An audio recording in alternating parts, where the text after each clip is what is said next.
हब मिनिस्टार होननानै बुंदों बिथाङा हब'दों थांगोन होननानै बुंदों मावगोन बे समाव बिथांमोना फैसानि थाखाय रांखावरिनि थाखायसो बे समाव UPPL आव जगदान जादों आरो बिदिन्थि बायदियै दाख्लै जिहते जों नुनो मोन्दों जे फैसा सायाव उन्दुनाय बेखौ नुनो मोन्दों बेनि फिनखौ दुलाराय बसुमतारिया मा होगोन होननानै सोंथि खालामदों मा होनगोन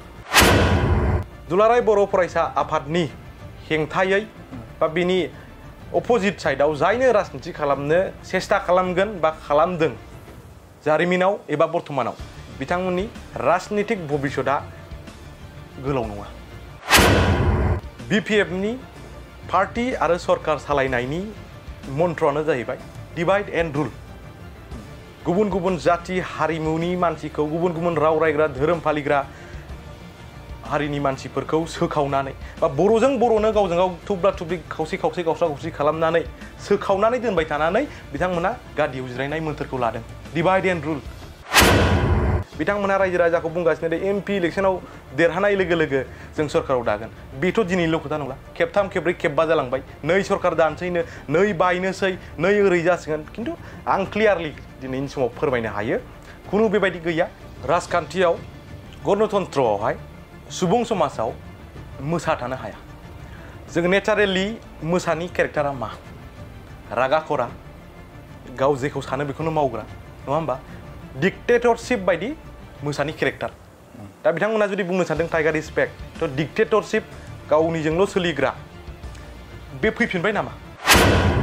सिगाङावहाय जोंबो बुङोमोन गाज्रि गाज्रिखौनो जायाखै थगायजोबनाय बेफोरबायदि नङा नाथाय दा जोङो गोबाव सम सालिजारि खालामनानै बुजिबाय आरो रायजो रायजानि गोसोआव UPPL आ हाबबाय बिनिखायनो गोदोनाय नावजों आरो थानानै लाब गैला आं रायजो राजाखौबो खावलायगोन बेनि थाखायनो जोंबो आंबो जयैनो UPPL दोलोआवहाय जगदान होफैनाय जादों जिहेतु BPF आ गोबां सम सरकार सालायबोबाय दा बिथांमोननाव बे समावहाय खुनु इस्युस गैला एजेन्डा गैला थांखि गैला उद्देश्य गैला दा बिथांमोना जाहैबाय केवल क्षमतायाव बोरै फैनांगौ बिथांमोननि दोलोआव दा बर्तमानावहाय खुनु एजेन्डा गैया जास्ट गादियावहाय बोरै जिरायफिननांगौ बिनिल' थांखि सोरबा लाइमोना मा जाहैगोन रायजो राजाया मा जाहैगोन बेफोरनि बागै खुनु एजेन्डा गैला खुलुमबाय बड'लेण्ड बुलेट स्टुडिय'आव गासैखौ बरायना लाबाय गुबुन गुबुन समाव जोङो राजखान्थियारि बिथिंखौ लानानै आरो समाजारि बिथिंखौ लानानै लाइमोनफोर आरो गुबुन गुबुन आयदाफोरखौ लानानै नोंथांमोननि गेजेराव बड'लेण्ड बुब्लिया मोगा मोगि आयदा लाबोबाय थादों गुबुन गुबुन समाव जोङो दैदेनगिरिफोरनिफ्राय बिथांमोननि जे इयुनाव बा इयुन मोन्दांथि बा बिथांमोननि इयुनाव मा मा मावगोन BTC सरकारनि खुंथायफोरा माबायदि सोलिदों सिगांनि समाव माबायदिमोन आरो फैबाय थानाय समाव बिथांमोना मा बिथांखि लाना खामानि मावगोन एन्टायार बे ओनसोलनि माहारियारि हारि आरो गुबुन गुबुन हारिजों लोगोसे बर'फोरनि थासारिफोरा माबायदि गोजोननि सायाव जोङो सावरायदों सिगांनि समफोराव दा दिनैबो जों सासे UPPL राजखान्थि हान्जानि लाइमोन गांखंनि नेहाथारि बिथां दुलाराय बसुमतारी बिथांखौ जों मोननो हादों बिथांनिफ्राय जों गोबां बाथ्राखौ मोनथिनो थाखाय आखायाव लागोन बिथाङा BPF राजखान्थि हान्जा थामहिनबा बिथांनि जे विंस BSU निफ्राय बिथाङा मानो थाखाय फैखो बेनि सायावबो बिथांनिफ्राय मोनथिगोन बिथांमोननि थासारिया माबायदियावमोन सिगांनि समाव बेफोर गोनां आयदाफोरखौ बिथांनिफ्राय जों मोनथिनो थाखाय आखायाव लागोन गिबियाव नोंथांखौ बड'लेण्ड बुब्लिट स्टुडिय'आव बरायना लाबाय सिगांस्रोआवनो मोनथिनो थाखाय आखायाव लागोन जे नोंथाङा मोनसे समाव गोख्रोङै हाग्रामा महिलारिजों जे दैदेनजानाय BSU स्टुडेन्ट विंसनिफ्राय नोंथाङा UPPL राजखान्थि हान्जायाव जगदान जाफैबाय गिबियावनो मिथिग्रोगोन गिबि जाहोनानो जाबाय प्रमद बर' बिथांनि जे दैदेननाय गोजोन लाबोनाय मोनसे शान्ति प्रक्रिया आरो बिथांनि मिशन भिजन दिनैनि लाइमोनफोरखौ बबे लामाजों लाङोब्ला जोंनि थांखिफोरा जाफुंहैगोन बा लाइमोनफोरा संस्थापन मोनगोन गावनि आथिङावहाय गसंथानायनि राहाखौ बोरै लाइमोनफोरनो होनांगौ प्रमद बर' बिथां बायदि जोङो मावनायखौ आरो मोननाय नंला आरो नैथि बाथ्राया जाहैबाय जिहेतु BPF आ गोबां सम सरकार सालायबोबाय दा बिथांमोननाव बे समावहाय खुनु इस्युस गैला एजेन्डा गैला थांखि गैला उद्देश्य गैला दा बिथांमोना जाहैबाय केवल क्षमतायाव बोरै फैनांगौ बिथांमोननि दोलोआव दा बर्तमानावहाय खुनु एजेन्डा गैया जास्ट गादियावहाय बोरै जिरायफिननांगौ बिनिल' थांखि सोरबा लाइमोना मा जाहैगोन रायजो राजाया मा जाहैगोन बेफोरनि बागै खुनु एजेन्डा गैला जिहेतु जोंहा प्रमद बर' बिथां दैदेननाय UPPL सोरखारा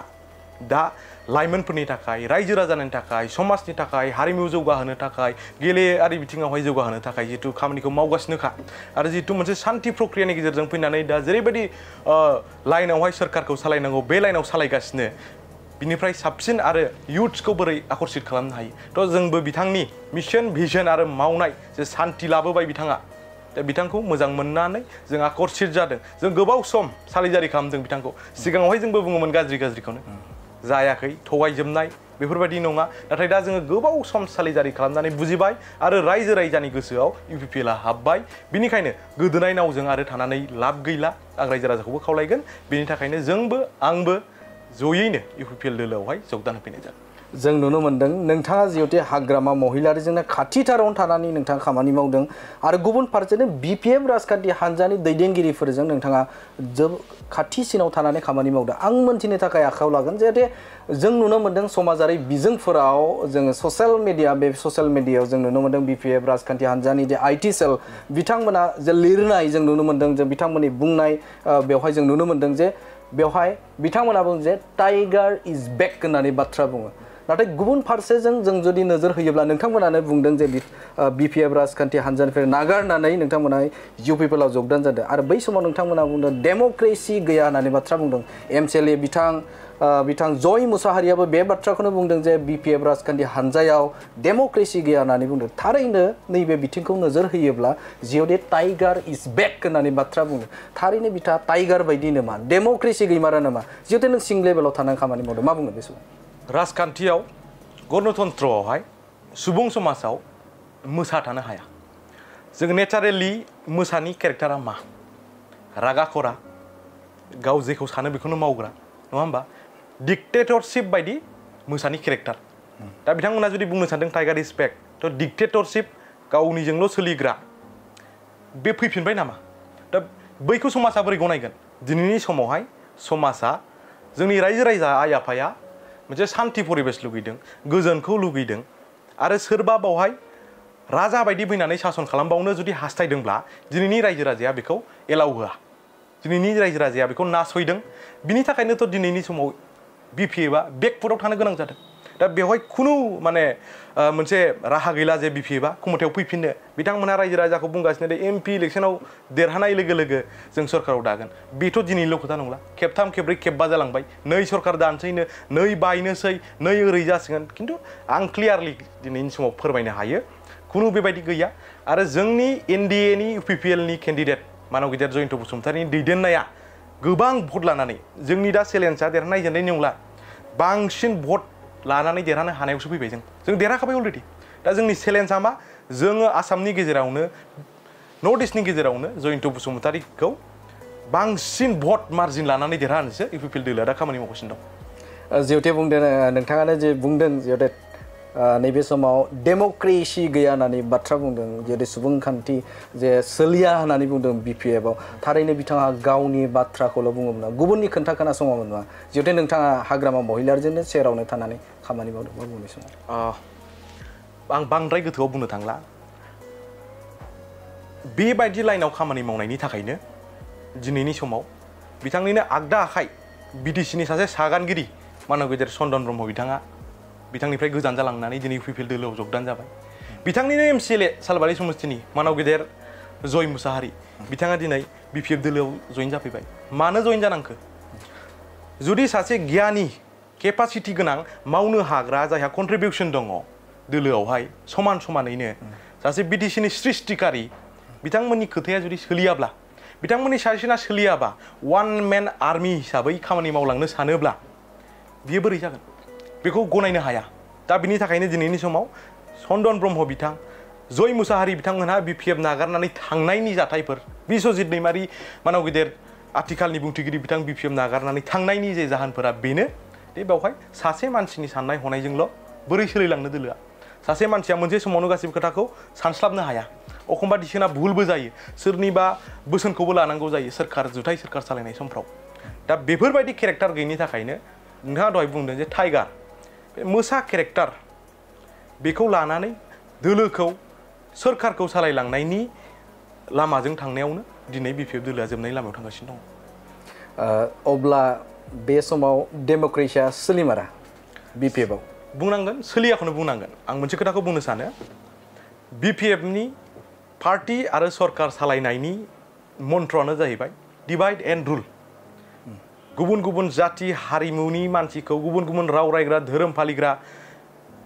हारिनि मानसिफोरखौ सोखावनानै बा बर'जों बर'नो गावजों गाव थुब्ला थुब्लि खावसे खावसे गावस्रा गावस्रि खालामनानै सोखावनानै दोनबाय थानानै बिथांमोना गादियाव जिरायनाय मोन्थोरखौ लादों डिवाइड एन्ड रुल जायखौ ब्रिटिशफोरासो बाहायोमोन खिन्थु दिनैनि समाव रायजो राजाया बेखौ नासयदों आरो UPPL दोलोनि मानाव गेदेर प्रमद बर' सारनि मोन्थोरा जाहैबाय इउनाइट एन्ड रुल बिभिन्न जाति जनगोष्ठीखौ लानानै बर'फोरखौ खौसेनो लानानै बिथाङा राजनिति खालामलांनो लुगैदों जायनि जाउनावहाय मोनसे समाव राजनितियारि सुथुरबाबो दिनैनि दिनाव मानाव गेदेर चन्दन ब्रह्म बिथांखौ दिनै UPPL दोलोआव बरायनानै लाबाय मोनसे समावहाय राजनितिक भाबै गुबुनबाबो दिनै जय मुसाहारि बिथांखौ गनायनानै लाबाय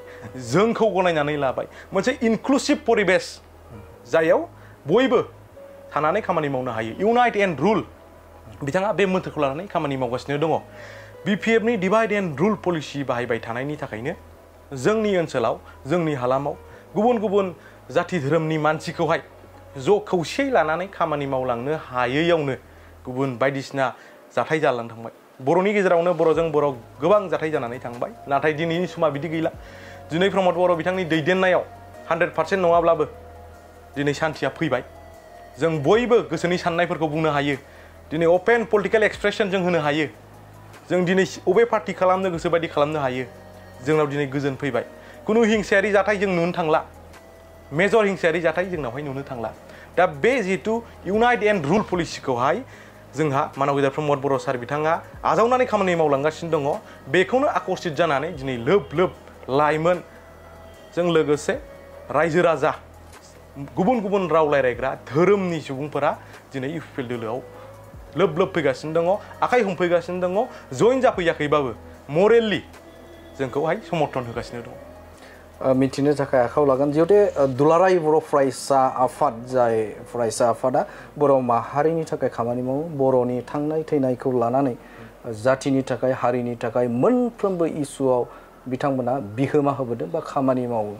दा बे बिथिङाव हाग्रामा महिलारिया बे समाव एबसुनि माने सुथुर एबसुखौ मानो बिथाङा मोजां मोना बिथाङा एबसुखौ मानो मोजां मोना आं बिनि व्यक्तिगत भाबै आं बिथाङा मा सानदों आं बेखौ मिथिया नाथाय दिनै बर'नि जे मुभमेन्ट जागायजेननायनिफ्रायनो दिनै दुलाराय बर' फरायसा आफाद एबा सुंद'यै एबसु बिनि दैदेननायावनो जाबोदों बर'फ्रा उपेन्द्रनाथ ब्रह्म बिथाङाबो दुलाराय बर' फरायसा आफादाव थानानैनो हारिखौ दैदेनबोदों जोंहा गोबां दैदेनगिरि बिथांमोन दं जायफोरा एबसुनि प्लेटफर्माव खामानि मावनानैनो हारिखौ नेतृत्व होबोदों दानि बिटिआरनि मानाव गेदेर चिफ प्रमद बर' बिथाङाबो दुलाराय बर' फरायसा आफादाव थानानैनो खामानि मावबोदों मानाव गेदेर लरेन्स इस्लारि बिथाङाबो दुलाराय बर' फरायसा आफादावनो थानानै खामानि मावबोदों आरो जारिमिनानो फोरमायो जे दुलाराय बर' फरायसा आफादनि हेंथायै बा बिनि अपोजिट साइडआव जायनो राजनिति खालामनो सेस्था खालामगोन बा खालामदों जारिमिनाव एबा बर्तमानाव बिथांमोननि राजनितिक भबिष्यतआ गोलाव नङा अब्ला हाग्रामानाबो जोबस्रांलांनायनि लामायाव दं नामा नुहुरो नामा थारैनो जोङो बुंनांगोन हारिखौ बोखावनानै माहारियारि आफादखौ गाज्रि गाज्रि बुंनानै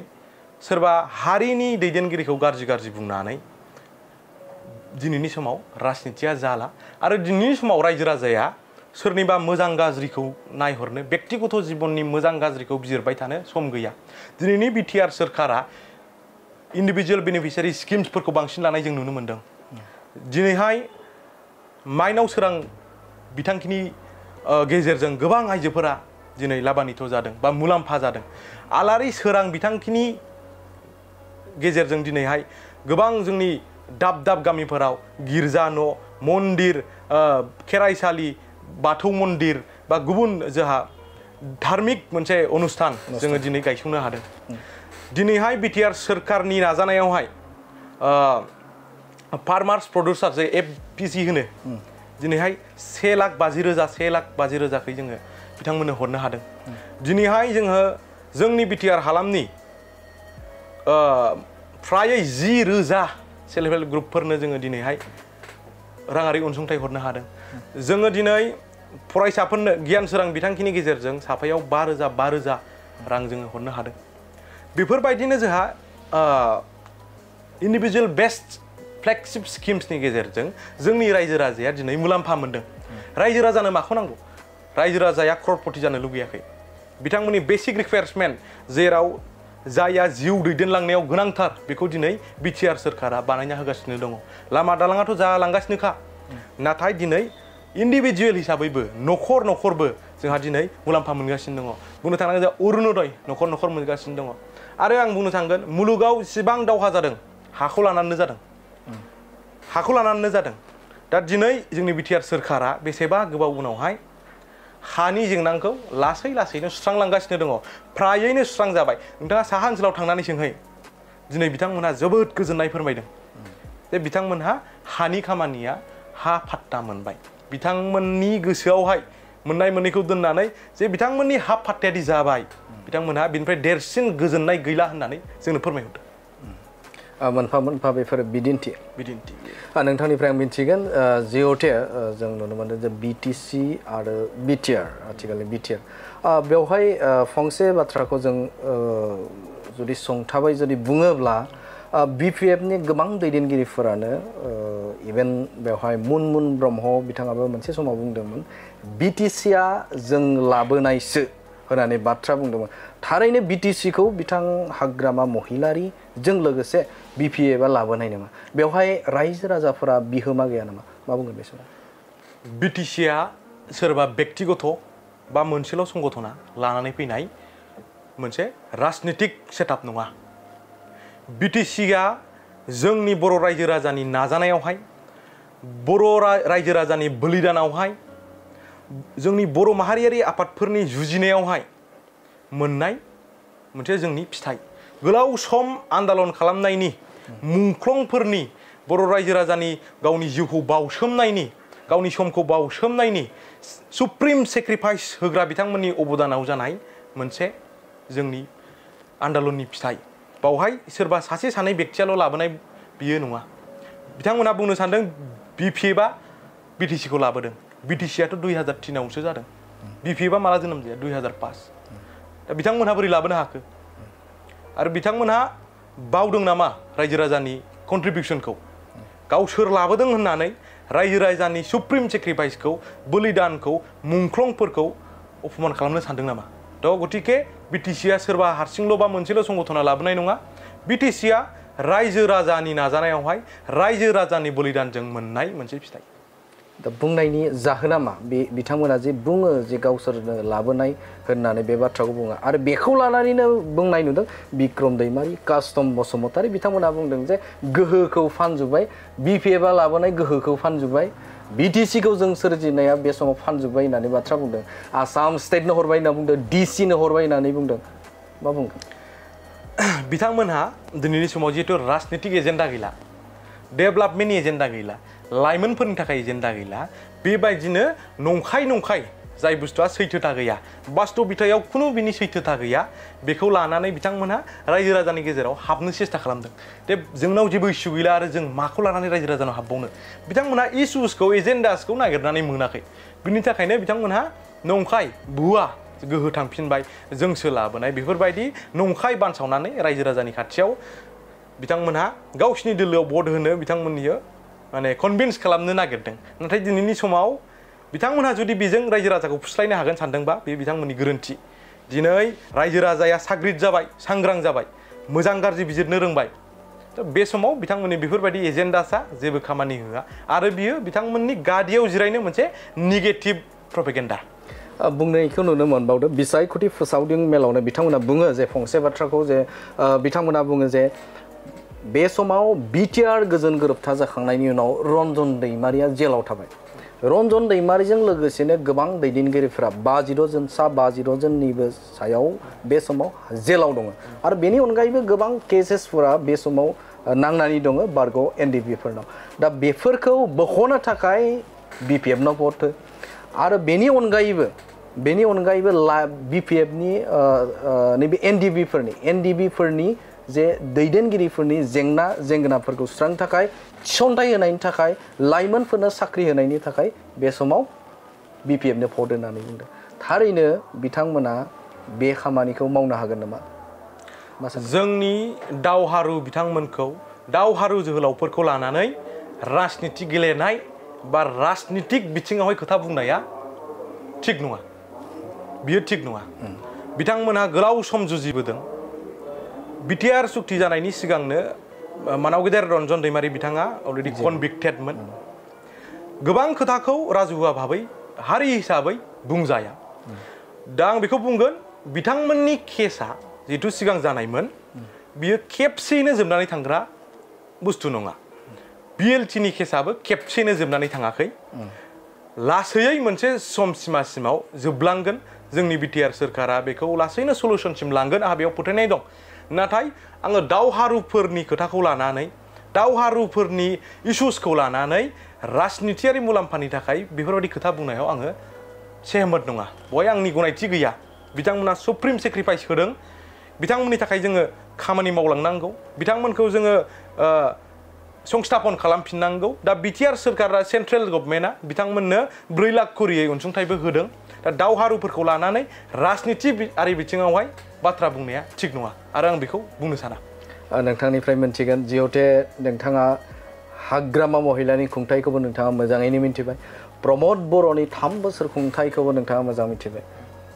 एज ए दैदेनगिरि हिसाबाव नोंथाङा सोरखौ प्रिफारेन्स होगोन सोरखौ नोंथाङा साबसिन दैदेनगिरि होननानै सानो हारिखौ लिड खालामलांगोन बा जातिखौ बिथाङा खामानि मावोबा नोंथांनि नैबे समाव लुबैनाया सोरखौ नोंथाङा मोजांसिन मोनो आङो सिगांनि खोथाफोरखौ बे समाव रायखांनो गोसो गैला नाथाय दिनैनि बे मुगायाव दिनैनि बे डिजिटेलाइज मुगायावहाय प्रमद बर' बिथांनिफ्राय आरो साबसिन जोंनि बिटिआरखौ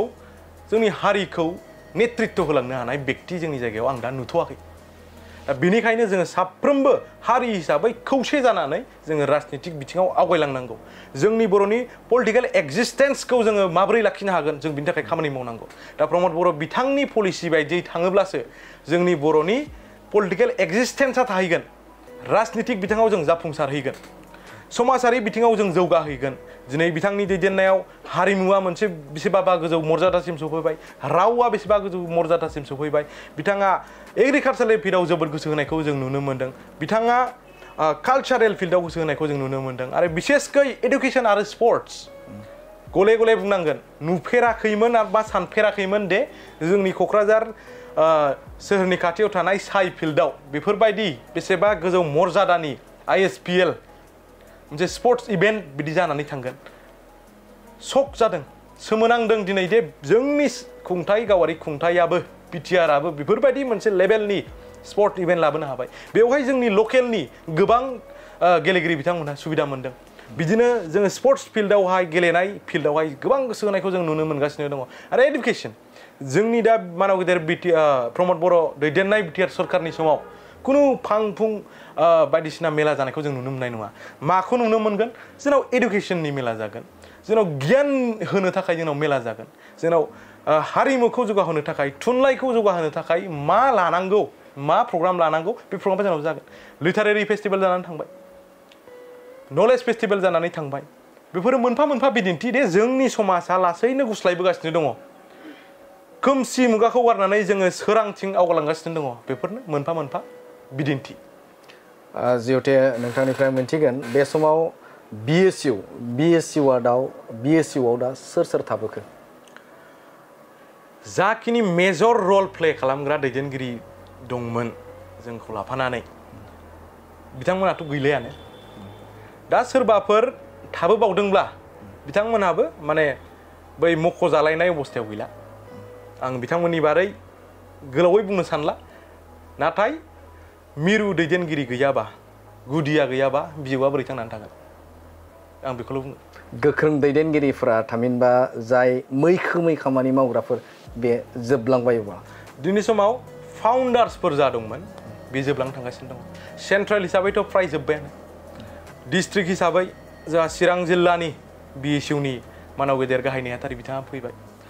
डिस्ट्रिक्टनि गोबां पर्टफलिय' थानाय बिथांमोनहा फैबाय गुबुन गुबुन दाब दाब जायगानि स्ट्रंलि खामानि मावनानै थानाय बिथांमोना फैबाय BSU नि बारग' गाहाय नेहाथारि क'क्राझार जिल्लानि मानाव गेदेर रिंखां बरगयारि बिथाङाबो जोंजों फैबाय दा बिदिनो फैगासिनो दङ जोङो दिनैहाय मिडियायाव देखायलायनो हायैसो माने देखायस्लाबनो हाला ओरैबायदि जोंनाव जगदान जागासिनो दङ दा बेखौ बुंनाङो दा थारैनो मोनसे परिबर्तना फैदों सोलायनाया फैदों आरो पजिटिभ चेन्ज फैदों मोनसे जायगायावनो नांथाबनानै थानांगौ बेनो राइट बे नङा समजों लोगोसे सिचुएशनजों लोगोसे मानसिया गावनि सिद्धान्तखौ गावनि जायगाखौ सोलायनो गोनां जायो आरो जुदि बियो पजिटिभ बा पजिटिभ सेन्सजों नोंथाङा थांफा दिनै पजिटिभ चेन्जजों मानाव गेदेर चन्दन ब्रह्म बिथाङा फैबाय दिनै पजिटिभ चेन्जजों मानाव गेदेर जायखौ जोङो सावरायगोरा होनना मिथियो मोनसे समनि NDFBS नि जोंहा दैदेनगिरि बिथाङा जोंजों BPF आव देरहानायनि उनावबो जोंजों गोरोबफैबाय धनन्जय बिथाङाबो जोंजों गोरोबफैबाय दा सोर दंबावो पजिटिभ चेन्ज होननाय लोगो लोगो जाय बिथांमोना साननो हनो गोरों बिथांमोना अलरेडि गोरोबफैखायो खावलायनो गोनांथि गैया दा पजिटिभ चेन्जजोंनो दैदेनगिरिजों लोगोसे रायजो राजायाबो खारगासिनो दङ नोंथांमोनखौ बुंनो नागिरो जे बे समाव जों नुनो मोन्दों समाजारि बिजोंजों लोगोसे BPF नि खायसे दैदेनगिरिफोरा नोंथांमोनखौ बुङो जे बिथांमोना फैसानि थाखाय रांखावरिनि थाखाय जे बे समाव UPPL आव जगदान जादों आरो बिदिन्थि बायदियै दाख्लै जिहते जों नुनो मोन्दों जे फैसा सायाव उन्दुनाय बेखौ नुनो मोन्दों बेनि फिनखौ दुलाराय बसुमतारिया मा होगोन होननानै सोंथि खालामदों मा होनगोन जे साननैसो सिगां रांनि सायाव थानाय फट' माखासे भाइरेल जादों BPF आ एजेन्डा गैला नामा सोरबाया सासे सानै सोद्रोमाया फालांगियारि मावनानै बिजनेस मावनानै थिखा मावनानै खामायनाय रांनि सायाव गाव मा खालामो बे बेक्तिगत खोथा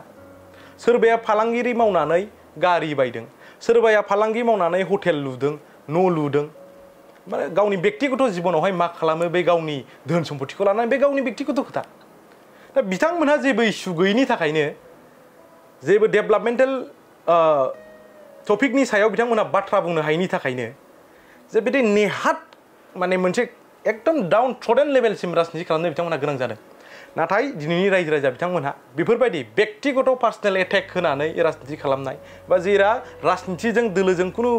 इलेक्शनजों खुनु लिंकआनो गैया बेफोरबायदि मुराखौ बुखुबोनानै राजनिति खालामनायखौ दिनैनि रायजो राजाया मुगैयोसो बेफोरबायदि एक्टिभिटिनि थाखायनो दिनै रायजो राजाया बिथांमोननिफ्राय आनज्रायलांदों आरो दैदेनगिरिफोर आनज्रायलांनायनि मेन जाहोना बेफोरबायदिनो बेनो जिहेतु बेनार लानानै नोंथांमोनखौ बा नोंथांमोननि जायबा माने पिक्चार भाइरेल जादोंमोन आरो बेखौ लानानै नेशनेल इस्युबो जों नुनो मोन्दों जे UPPL नि दैदेनगिरिया फैसा सायाव उन्दुदों नेक्स्ट टाइम सेकेन्ड टाइम होननानै बाथ्रा बुंदों सिगांनि समाव जों जुदि नायोबा बेन्जामिन बिथांखौबो नुदोंमोन आरो बेयाव सेकेन्ड टाइम करप्टेड जामारो नामा जे UPPL राजखान्थि हान्जायाव UPPL सोरखारा कारापसन फ्रि आरो गुड गभार्नेन्सनि थाखाय मिथिजायो सोरबा बेक्तिया फालांगियारि मावनानै मोननाय रांखौबो जुदि राजनितिजों सरजाबोबा बे राजनितिया अबे लेभेलसिम थांखो गुबै जाहोना जाहैबाय बिथांमोनहा जोंनि खामानि मावनायखौ गिखांदों UPPL दोलोनि फारसे रायजो राजाखौ BPF कर्मिखौ आकर्षित खालामनायखौ जोंनि फोथाराव हाबनानै खामानि मावनायनि सायाव बिथांमोनहा गिखांदों जे गोख्रै खामानि मावनायखौ मरेलि मेन्टेलि डिस्टार्ब खालामनानै ब्रेक दोननो हायो नामा बेखौ बिथांमोना सेस्था खालामनानै बेफोरबायदि नेहात मुखैजाथाव आखुखौ मावदों बिथांमोननि थांखिया बेनो जोंनि UPPL दोलोनि स्पिडै जा खामानियाव जों मावगासिनो दङ बेखौ होबथानायनि मेन्टेल प्रेसार होनायनि मेन्टेलि डिस्टार्ब खालामनानै स्टप खालामनायनि बिथांमोनहा प्रसेस्टा सालायदों नाथाय बिथांमोनहा दिनै बेवहाय साक्सेस नङा बिथांमोनहा फेलें जादों दुलाराय बसुमतारि होननानै बे समाव BSU नि आरो BPF नि खायसे दैदेनगिरिफोरनि थाखाय सु नोंथाङा जादों नामा बिथांमोननि थाखाय आङो सु जादों ना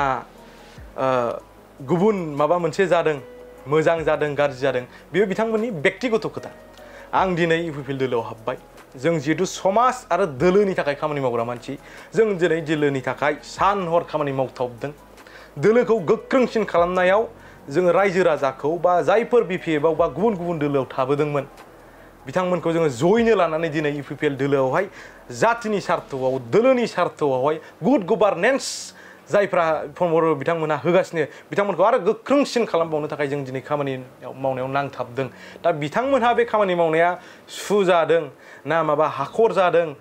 बे बिथांमोननि व्यक्तिगत बा गावसिनि खोथा आं बेवहाय खुनु कमेन्ट होनो थाङा नोंथांनिफ्राय आं मोनथिनो थाखाय आखायाव लागोन जिहेतु एनडिएनि बिजाथि बिथां जयन्त बसुमतारी बे समाव बिथाङा गुबुन गुबुन जायगाफोराव फोसावदिं खालामदों लोगोसे नोंथांमोना बिथांखौ हेफाजाब होनानै बे समाव सिं लेभेलाव थांनानै नोंथांमोना खामानि मावदों माबायदि सोलिबाय दं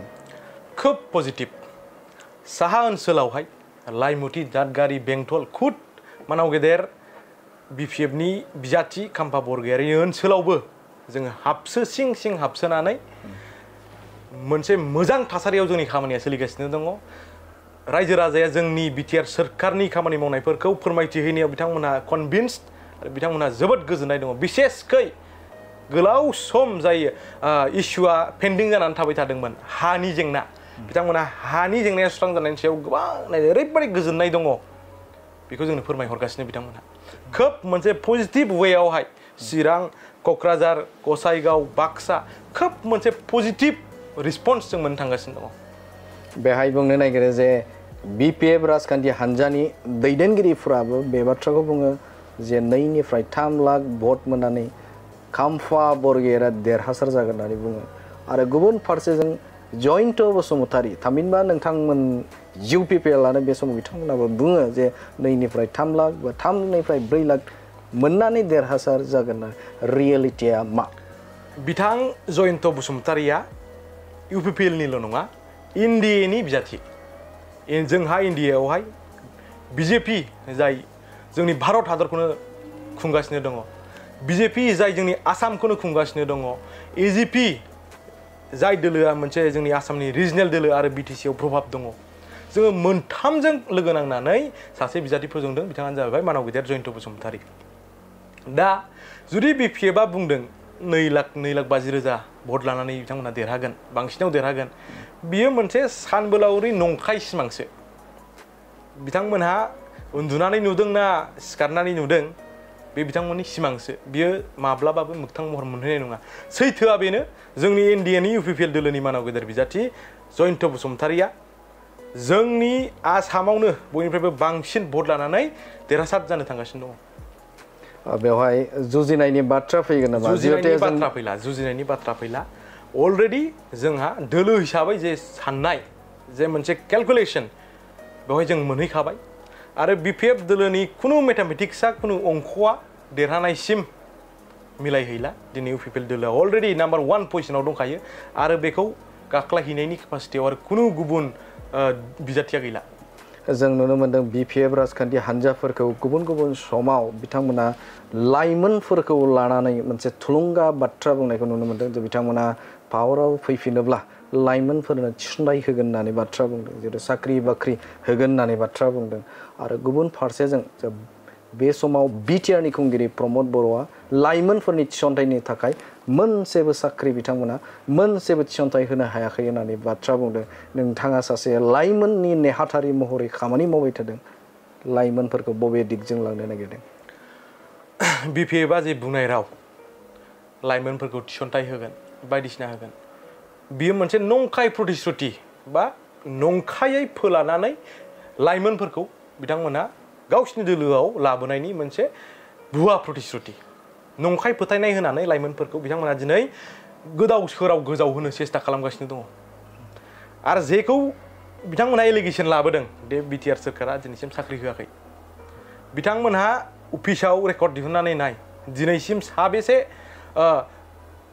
फोरोंगिरिफोरखौ थिसनथाय होखो दिनै साबेसे टिचिं नन टिचिं स्टाफआवहाय बिथांमोना दिनै थिसनथाय होखो गुबुन गुबुन बिफानफोराव साबेसे थिसनथाय होखो बिथांमोना अफिसियेलि डाटाखौ दिहुननानै खोथाफोरखौ बुं ओरैनो आनला सानला नंखाय खोथा रायजो राजानि सिगाङाव बुङोब्ला बिथांमोनहा बिनि फिथाइखौ सानसे मोनहैगोन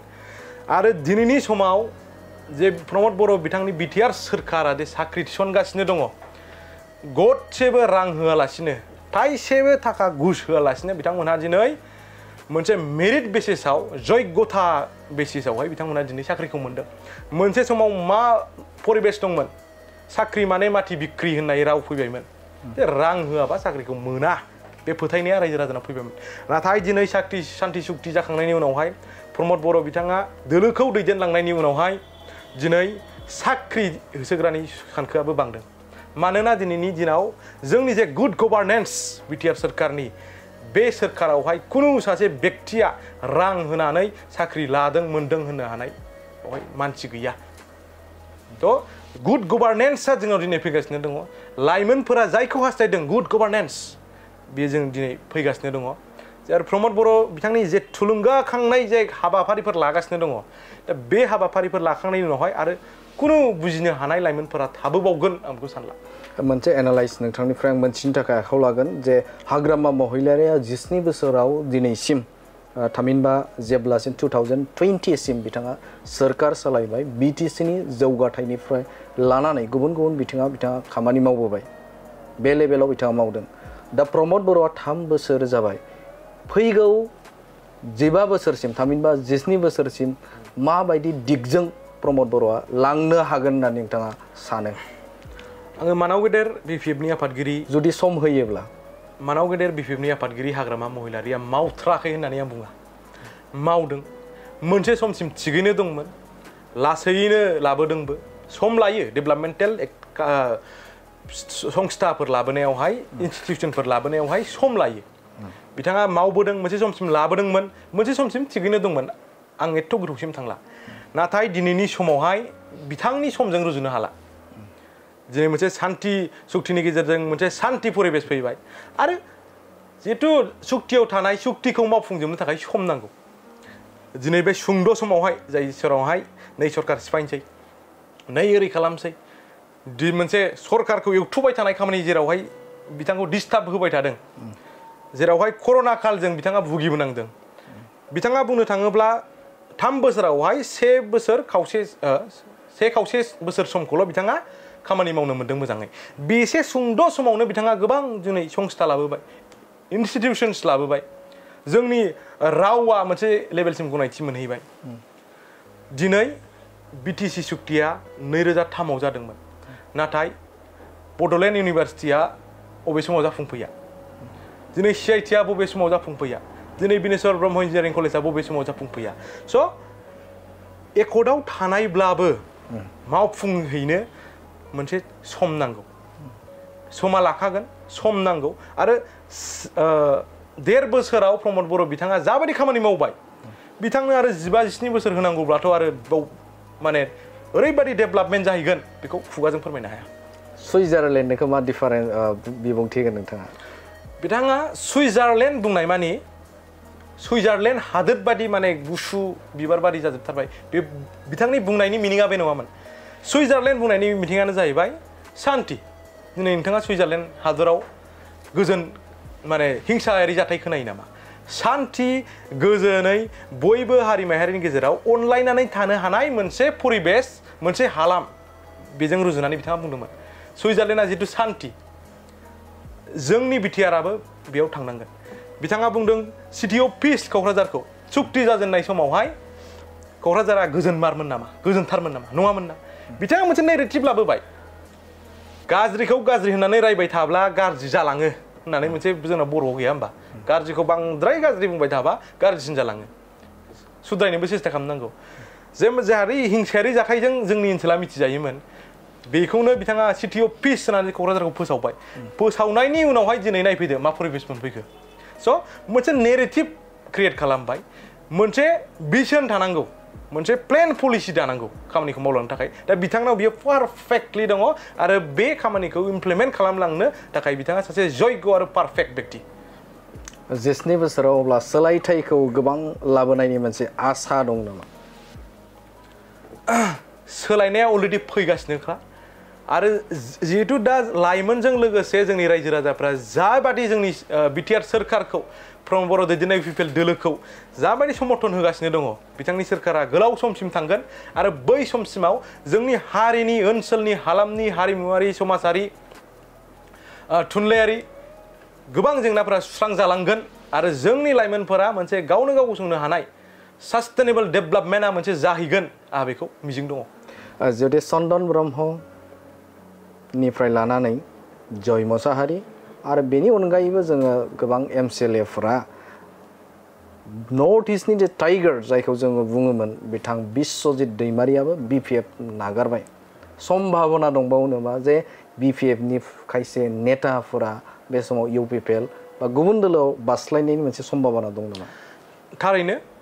जिहेतु नोंथांमोनहा मख'लांखाबाय जाय जाय बिथांमोनहा बिपिएफनिफ्राय आनज्रायलांबाय MP इलेक्सन जोबनाय लोगो लोगो बा फोसावनाय लोगो लोगो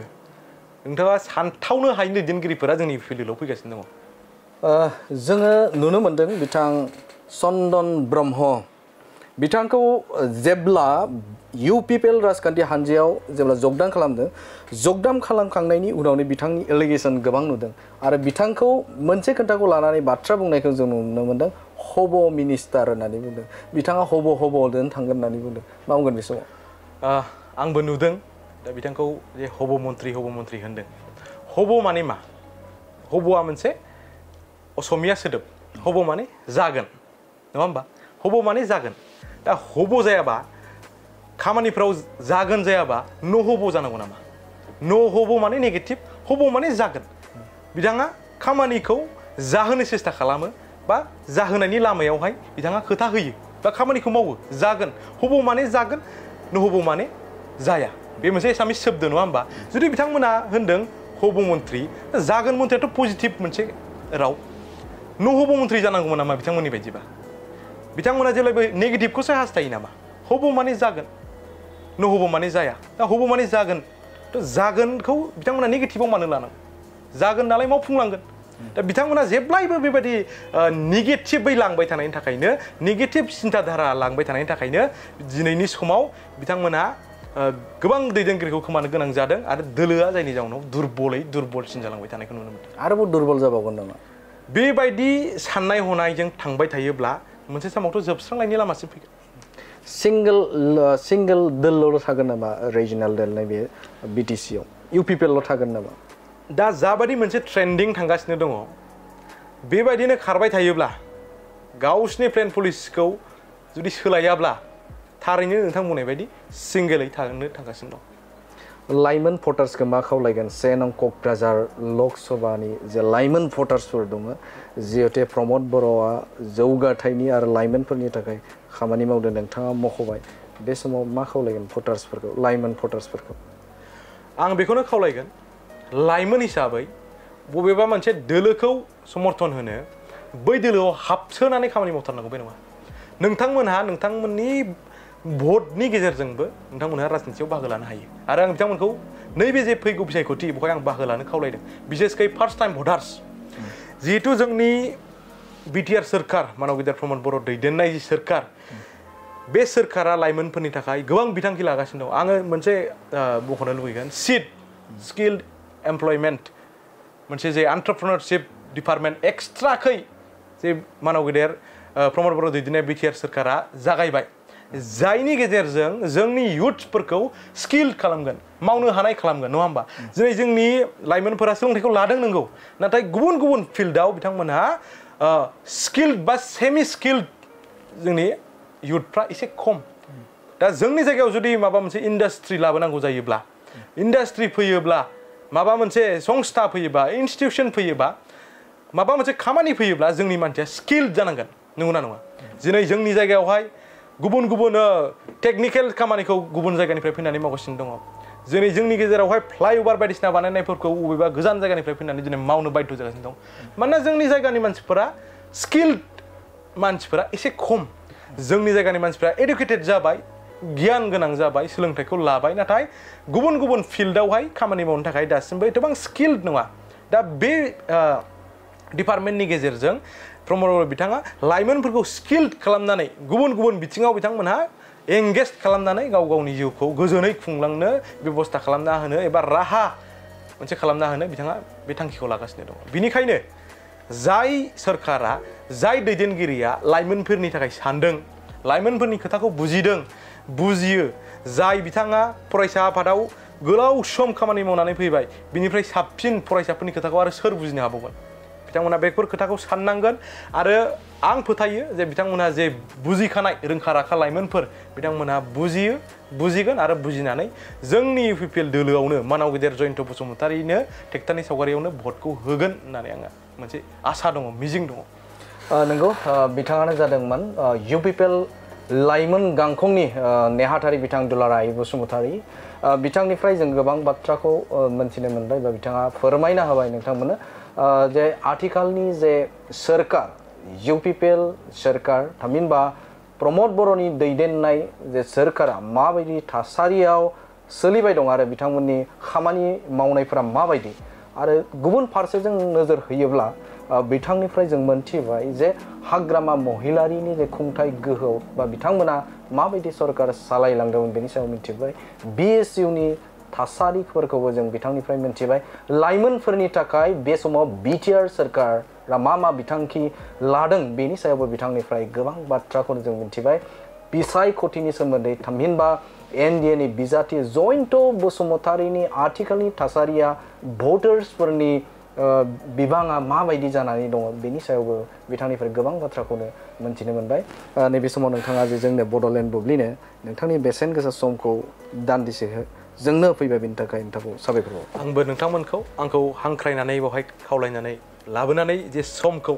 जे माखासे खोथाफोरखौ बुंनो खाबु होनायनि थाखाय बड'लेण्ड बुब्लिखौ आङो आंनि गोसो गोरबोनिफ्राय साबायखर जासिनाय थाबाय गोजोनथाव खौरां बाजास्पाइक्लानो गोसो गुदुं सुबुंफोरनि थाखाय गोजोनथाव खौरां क'क्राझार सहराव थानाय दावहारु अट' एजेन्सिया 27 मार्चनिफ्राय 30 एप्रिलसिम बिहु एन्ड ईद धमाका अफार आरो एक्सचेन्ज मेलानि गोबां खाबुफोर होगासिनो दं दावहारु अट' एजेन्सिनिफ्राय बायगिरि बिथांमोना 7,999 राङावनो लवेस्ट डाउन पेमेन्ट होनानै बाजास्पाइक लानो हागोन